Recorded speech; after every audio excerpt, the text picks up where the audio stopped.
ही साथ आपसे आग्रह करूं कि यह कोई भी कार्य हो तो उस कार्य में हम बढ़ चढ़ कर हिस्सा नहीं लेते, समय नहीं देते, सहयोग नहीं देते, श्रमदान नहीं देते तो वह कार्य असफल होता है। तो वह असफल कार्य को सफल बनाने हेतु आप सभी के विशेष सहयोग की आवश्यकता है। सभी कथा सुनने के लिए पहले तो समय दें और कथा में जब आ जाएं, प्रांगण परिसर पर जब बैठ जाएं तो फिर समय देने के पश्चात ध्यान दें। मन की एकाग्रता बड़ी जरूरी है और ध्यान देने के साथ साथ निवेदन है आप सभी से, आप सभी अपना अनुदान भी दें। कहा भी गया है दानम दुर्गति नाशना है। जो भी हम मंदिर में हो या गौ माता की सेवा में हो, यदि निराश्रित जनों को हो या फिर ऐसे धार्मिक कार्यों में अपना दशांश देते हैं तो वास्तव में वह प्रारब्ध बनाता है। तो आदि आदि बातों को ध्यान रखते हुए हम चलें शीघ्र व्यासपीठ की ओर द्वितीय दिवस की कथा सुधापान करने हेतु करें आग्रह व्यासपीठ से, सुंदर व्यासपीठ से मंगलाचरण करते हुए यहाँ पर उपस्थित समस्त हरिभक्तों के हृदय भवन को मंगल बनाते हुए हमें योगीराज भगवान श्री कृष्ण का शब्द विग्रह स्वरूप श्रीमद् भागवत भागीरथी ज्ञान गंगा पर गोता लगवाएं। महाराज श्री जय जय श्री राधे, जय जय श्री श्याम। निवेदन है जो भी भक्त वृंद इस कथा का सीधा प्रसारण देखना चाहते हैं तो इस कथा का सीधा प्रसारण मुकेश श्री कृष्णम जी महाराज के नाम से यूट्यूब चैनल है, आप सब्सक्राइब करें, लाइक करें एवं जो भी अध्यात्म संबंधी जानकारी प्राप्त करना है तो संस्थान के कांटेक्ट नंबर, महाराज जी के कांटेक्ट नंबर इस यूट्यूब चैनल पर चल रहे हैं तो नंबरों पर कॉल करते हुए आप समस्त अध्यात्म जगत की जानकारी प्राप्त कर सकते हैं। आइए बिल्कुल भी विलंब ना करते हुए हम चले शीघ्र व्यासपीठ की ओर। जय जय श्री राधे, जय जय श्री श्याम। बोलो वृंदावन बिहारी लाल की जय, महामृत्युंजय भगवान की जय। जय जय श्री राधे श्याम।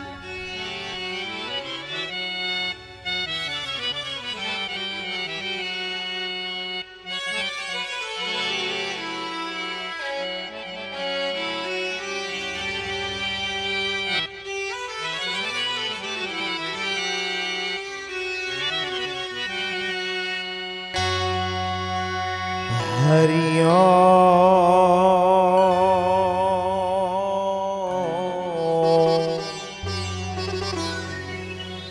हरि ओम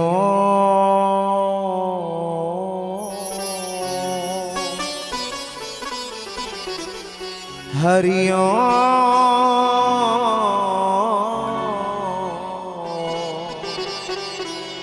हरि ओम।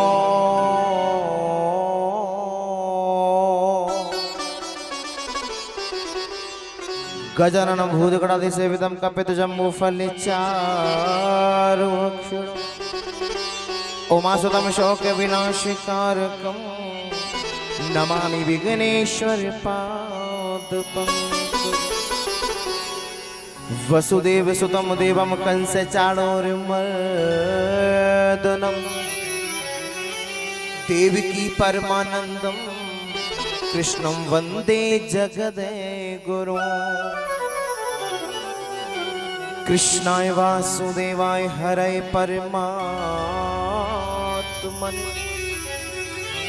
प्रणतः क्लेशनाशाय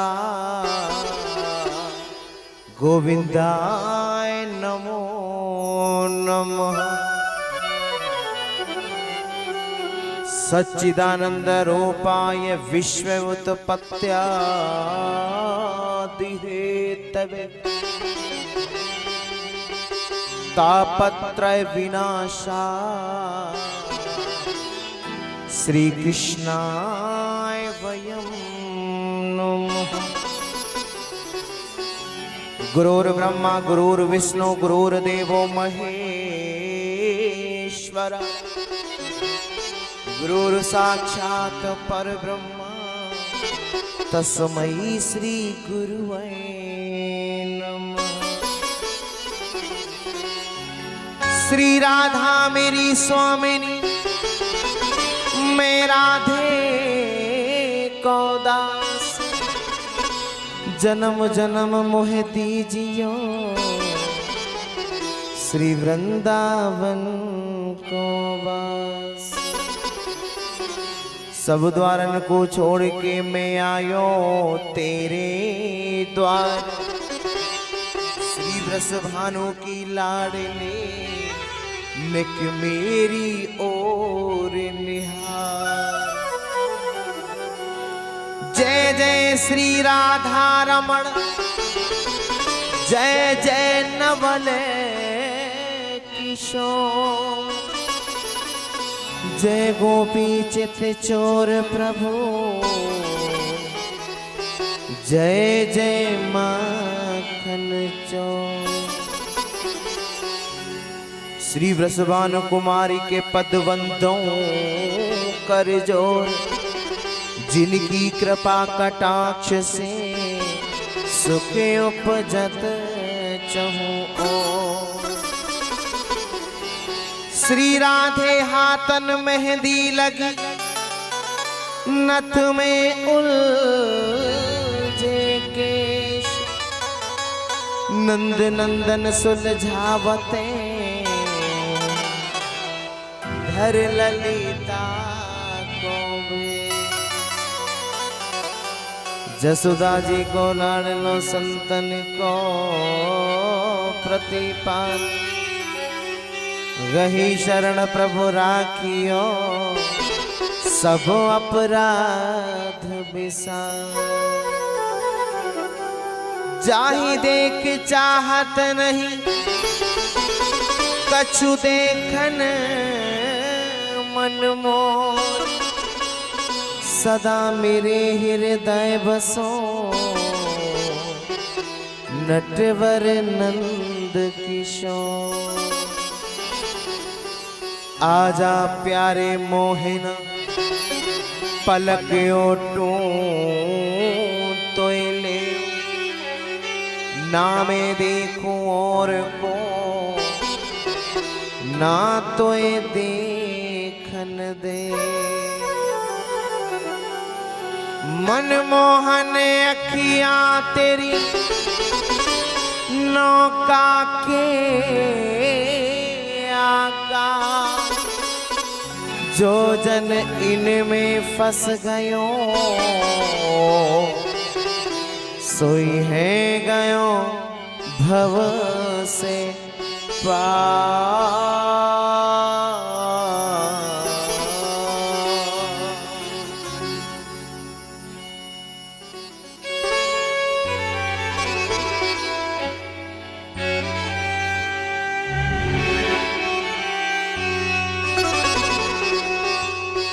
परम पिता परमेश्वर जगत गुरु जगदीश्वर भगवान श्री कृष्ण के श्री चरण कमलों में कोटि कोटि नमः सुमन वंदन। हे गोविंद, शक्ति और अपना आशीर्वाद हमें प्रदान करें।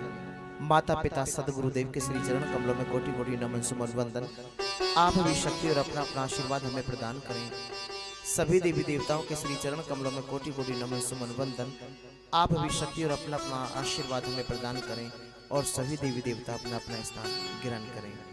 आए हुए सभी भगवत प्रेमियों को, हमारी माता बहन भाइयों को और आप सभी हरि भक्तों को जो इस समय Facebook, YouTube, seven wonders TV के माध्यम से घर बैठे लाइव टेलीकास्ट कथा श्रवण कर रहे हैं, आप सभी देशवासियों को, सभी भगवत प्रेमियों को व्यासपीठ से बहुत बहुत आभार, आशीर्वाद और हमारी तरफ से सभी को प्रेम भरा राधे राधे। तो आइए आज के भाव में प्रवेश करें। उससे पहले कुछ क्षणों के लिए हरि नाम का आश्रय लेंगे। आइए मेरे साथ। करता करे ना कर सके, गुरु किए सो हो, सात द्वीप नौ खंड में गुरु से बड़ा को। परमेश्वर से गुरु बने तुम देखो वेद पुराण, शेख फरीदा यूं कहे गुरु घर है भगवान। सतगुरु जिनका नाम है, घट के भीतर धाम, ऐसे दीन दयाल को मेरा बारंबार प्रणाम। सारे तीर्थ धाम आपके चरणों में। हे गुरुदेव प्रणाम आपके चरणों में।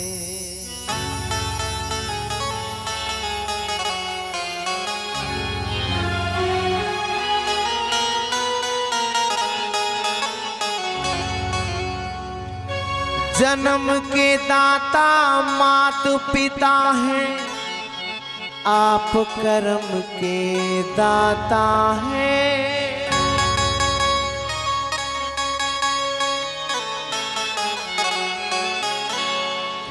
आप मिलाते हैं ईश्वर से, आप ही भाग्य विधाता है, आप ही भाग्य विधाता है।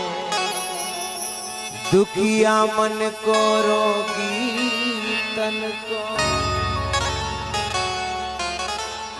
दुखिया मन को रोगी तन को मिलता है आराम आपके चरणों में। हे गुरुदेव प्रणाम आपके चरणों में। सारे तीर्थ धाम आपके चरणों में,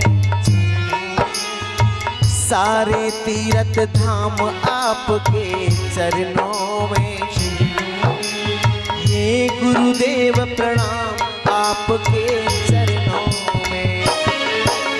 सारे तीर्थ धाम आपके चरणों में, चरणों में। हे गुरुदेव प्रणाम आपके चरणों में। सारे तीर्थ धाम आपके चरणों में, चरणों में। हे गुरुदेव प्रणाम आपके चरणों में।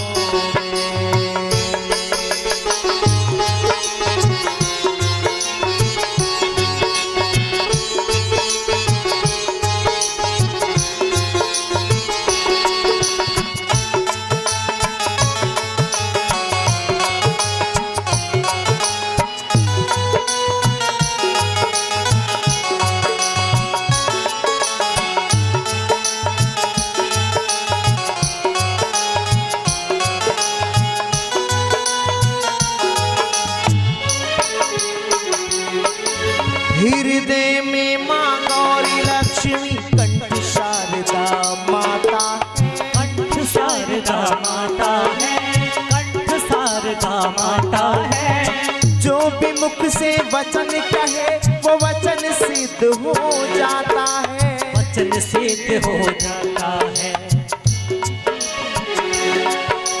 हृदय में माँ गौरी लक्ष्मी कंठ शारदा माता है, कंठ शारदा माता है। जो भी मुख से वचन कहे वो वचन सिद्ध हो जाता है, वो वचन सिद्ध हो जाता है। हे गुरु ब्रह्मा हे गुरु विष्णु, हे गुरु ब्रह्मा हे गुरु विष्णु, हे शंकर भगवान। एक बहुत बड़े सत्संगी थे और सत्संग जिसको मिल जाए उसका जीवन धन्य हो जाता है। देखिए एक स्वर्णकार था और उसने मूर्तियां बनाई। कैसी? जैसे संत आलती पालती मार के सुखासन में भजन करने को बैठते हैं ना, ऐसे आकार की मूर्तियां बनाई और उन मूर्तियों को बेचने के लिए नुमाइश में रखा। अब स्वर्णकार आवाज लगा रहा है कि कोई मेरी मूर्तियों की परीक्षा लो और खरीदो, कोई मेरी मूर्तियों की परीक्षा लो और खरीदो, परीक्षा लो और खरीदो, परीक्षा लो और खरीदो। अब भगवत प्रेमी उसी नुमाइश में कुछ संत भी आए थे। अब उन संतों ने जैसे उन मूर्तियों को देखा तो बड़े प्रसन्न होने लगे। बोले भाई मूर्तियां तो बड़ी अच्छी हैं। पूछा भैया ये कितने की है? स्वर्णकार ने कहा कि महाराज जी सुनो, एक तो 10 रुपए की है और एक 1 लाख रुपए की है। संतों ने पूछा भैया 10 रुपए की कौन सी है और 1 लाख रुपए की कौन सी है? तो स्वर्णकार ने कहा कि नहीं महाराज जी परीक्षा लो और खरीदो। अच्छा हाँ। स्वर्णकार से संतों ने कहा कि भैया 1 लाख वाली जो मूर्ति है क्या वो सोने की है? बोले नहीं नहीं महाराज जी, सोने की कोई सी भी नहीं है। अच्छा, तो इतना अंतर, इतना भेद? हाँ, इसीलिए तो कह रहा हूं महाराज, आप परीक्षा लीजिए और खरीदिए, परीक्षा लो और खरीदो। अब तो भगवत प्रेमियों, संत ने क्या काम किया, एक सुतली ली और उस सुतली को आगे से बारीक किया, बारीक किया। अब एक मूर्ति के कान में जैसे उस सुतली को डाला तो वो सुतली दूसरे कान से बाहर आ गई। संतों ने पूछा भैया ये कितने की है? स्वर्णकार ने कहा कि महाराज जी ये मूर्ति 10 रुपए की है। अच्छा, अब इसकी परीक्षा भी लो महाराज जी और खरीदो। अब संत ने सुतली को आगे से बारीक किया, अब दूसरी मूर्ति के कान में जैसे डाला, अब पेट में कोई बड़ा छिद्र था, अब वो सगरी जो सुतली थी वो पेट में चली गई। संतों ने पूछा ये कितने की है? बोले महाराज जी यही मूर्ति है 1 लाख रुपए की। अच्छा, तो कहने का अर्थ क्या है बंधुओं? कहने का भाव ये है कि जो इस कान से सुन के और इस कान से निकाल दे उसकी कोई कीमत नहीं है। इसे सुनना बोलते हैं। और पीना किसे बोलते हैं? बोले दोनों कानों से सुन के और अपने जीवन में धारण कर ले उसे पीना बोलते हैं, पीना। इसीलिए मेरी मैयाओं बहनों भाइयों सज्जनों, महर्षि वेदव्यास जी ने भागवत जी को सुनने को नहीं कहा है। आपके लिए ये स्पष्ट करते चले, कहा है कि भागवत जी को पियो, पिबत भागवतम रसमालियम, और या को जितनो भी पियोगे उतनो ही आनंद आएगा।